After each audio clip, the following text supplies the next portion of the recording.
Абдусадоров разрывает очко Рамиш Бабу пропаганде. Дело было в Хорватии 2 июля 26 года. Жесткая атака, жесткий эндшпиль и просто красивая партия, которую надо посмотреть. Надирбек пихает пешку Е4. Мужчина в очках отвечает пешка Е6. Это у нас французская защита. Конечно же, d5, пихунделя вперед, c5.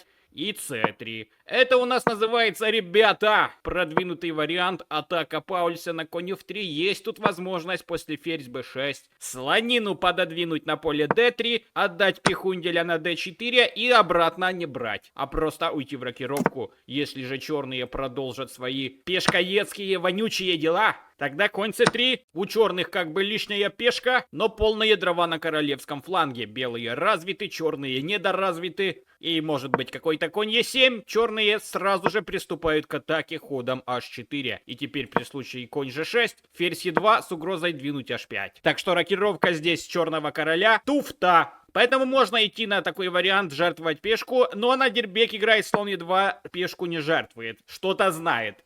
cd и конь e6.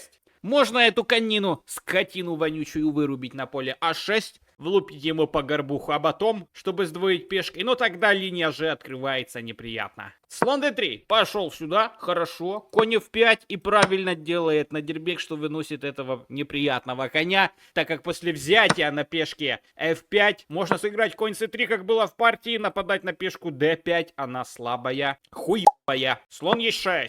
Рамиш Дед пропаганда защищает центральную пешку. H4 уже начинается атака. Кстати, я вам припомню, что Надирбек Абдусадоров это именно тот шахматист, ходы которого вообще непредсказуемы. Он может выдать то, что даже Даня Дубов не выдаст. H6 аккуратненько сюда, чтобы не было никаких выпадов. Напоминаю тебе, что субтитры ты можешь выключить. Хватит мне надоедать с комментариями насчет субтитров. Конь Е2. Конина перегруппировочку делает на поле f4, чтобы нагнуть этого слона. По возможности слон e7, чтобы сделать рокировку. Это все понятно. Рокировка. И сейчас начинается позиционное дикое месиво, где Надирбек чуть-чуть подъебнет своего визави. Конь f4. Пошла конина на поле f4 атаковать вот этого лузера. На поле e6 опять Рамиш Бабу пропаганда двигает ферзевую пешку на ферзевом фланге. Ладья e1 и а4. Все-таки пихает сюда ее поглубже. Есть желание, наверное, войти сюда на а3, чтобы потом b3 спровоцировать. Но зачем, никто не скажет. Только разве что сам Рамиш Бабу. Ладья e3 играет Абдусадоров. Первый неожиданный ход из этой копилки приглашает черных двинуть пешку на поле а3. Если двинуть пешку на поле а3, тогда можно просто бахнуть без угрызения совести. Но кто тут здесь будет пихать пешку, непонятно. Никто не будет ее здесь пихать. Ладья c8, ладья d3. Что здесь делает ладья, непонятно, но смысл этого хода вскроется немножко позже. И вскроется он так, как никто не ожидает, а уж тем более его индийский визави Рамиш Дед. Ладья c7, принципиальный соперник каждого шахматиста из Узбекистана Рамиш Бабу, решает сдвоить свои ладьи по линии c. И у него это получится, но потом нифига не получится. а3, пешечка на а3, ферзь b5, куда-то там прицеливается. Без потолку, слон d2 и ладья c8. Игра у нас происходит по открытой линии c. Черные пытаются где-то урвать свой кусочек счастья на доске. Но тихим ходом b3 Абдусадоров решает, что нет, дружище, не сегодня. Я сразу тебе предлагаю менять ферзи, но этот уклоняется. Ферзь b2, чтобы перевести ладью на поле d3 и понемногу здесь наяривать пешки b7. Конь d8, ладья b1, и сейчас тройная батарея уже готова выйти. Ты меня можешь спросить, но конь ведь защищает ладью на поле d3, мы можем сыграть g5. Да, мы можем сыграть g5, и если сыграть g5, получается полная лабуда. У белых просто есть шикарнейший конь g5.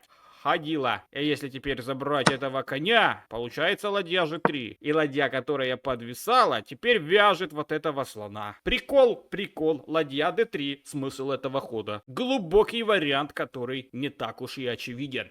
партии после ладья b1, ладья a8 играет Рамеш Бабу. Слон b4 предлагает разменять чернопольных слонов, чтобы здесь забрать пешкой и парировать все потенциальные возможные угрозы пешки a3. Забрал.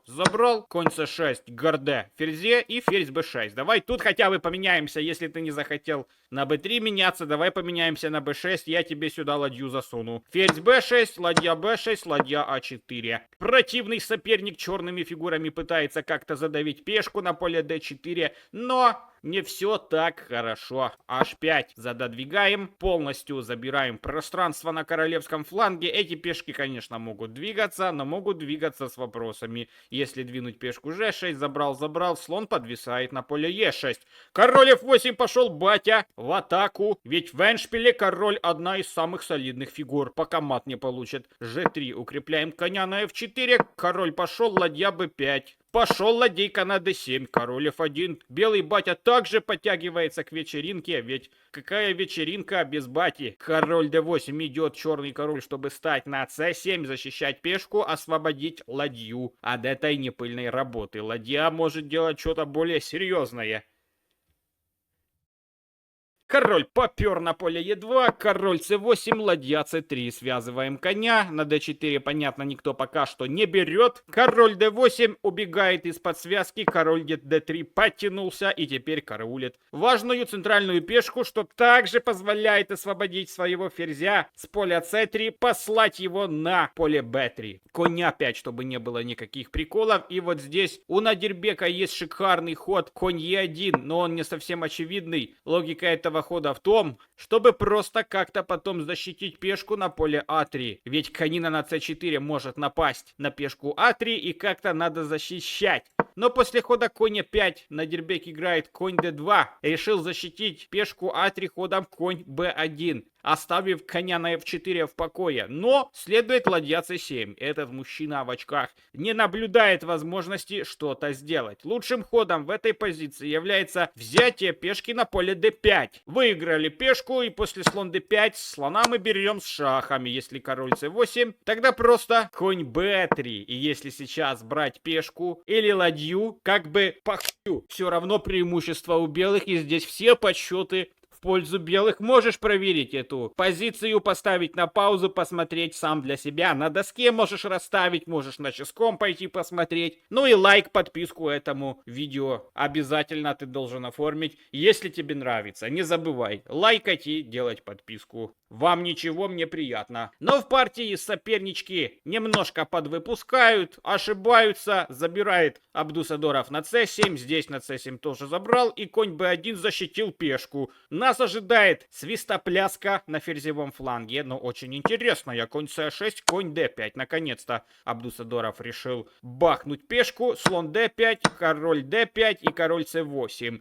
Уже лишняя пешка у белых. Король c3 подходит сюда, чтобы как-то эту пешку потом защитить. И надо проводить вперед центральные проходные пешки. b6, чтобы не было никаких. Ладья c5 неприятных. Есть f4, укрепляет центральную пешку. Потом король пошел. Ладья d6 и конь a5. Конь в паре с ладьей. Тут попытаются сейчас намутить мивину, но эта мивина, она уже просрочена. Король b2. Шах, казалось бы, вылка, да? И выиграл вот этого вот. Ладейку выиграл. Но не выиграл ты нифига. Король b3, если сейчас забрать ладейку на поле d6, жахну просто королем на а4. b5 укрепился, защитился, ладья d5, король c6. В этой позиции у белых есть ход, который побеждает в этой партии вот прямо сейчас, вот сейчас. Но Надирбек его не увидел. Давай ты посмотришь на эту позицию, проанализируешь, внимательно посмотри, не забудь поставить лайк и найди этот ход, сыграй как стокфиш. А этот ход ладья b5. Просто забрать пешку, отдать ладью, но это временно, так как после король b5, конь c3. Вилка, сюда король пошел, конь а4 забрали. Да, есть шах вот сюда неприятный, но тогда король c2. Если брать этого коня, заберем этого. Если забрал. Король c3, партия в кармане. И если этот старый побежит как-то тормозить вот эту пешку, тогда просто король c4, мы его вытесняем, грудью защищаем свою пешку, берем под контроль поле превращения, сюда пошел, и я просто двигаю пешку, я просто вот так вот сюда иду, сюда в депутаты становлюсь, шах тебе даю.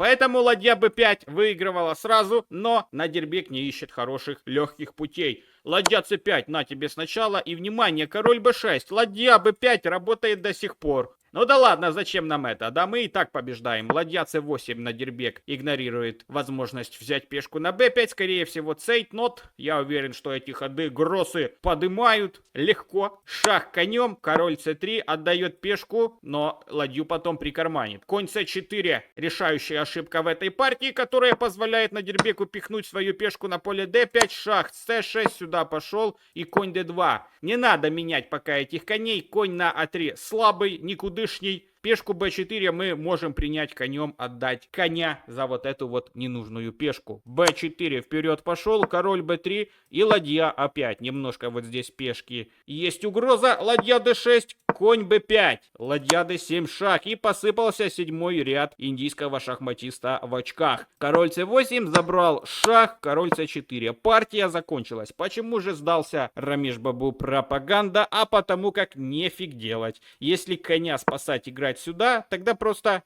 в партии следует конь b3, нападаем на ладью, ладья уходит из пятой горизонтали, например, сюда на а2, пешка идет на d6, падает на b4, падает все зависает, что только можно. В таких позициях даже я могу Карлсона перевернуть. Ну а ты кликай по конечной заставке, заходи на канал, смотри видосики, много интересного контента. Давай, подписывайся, смотри. До новых встреч!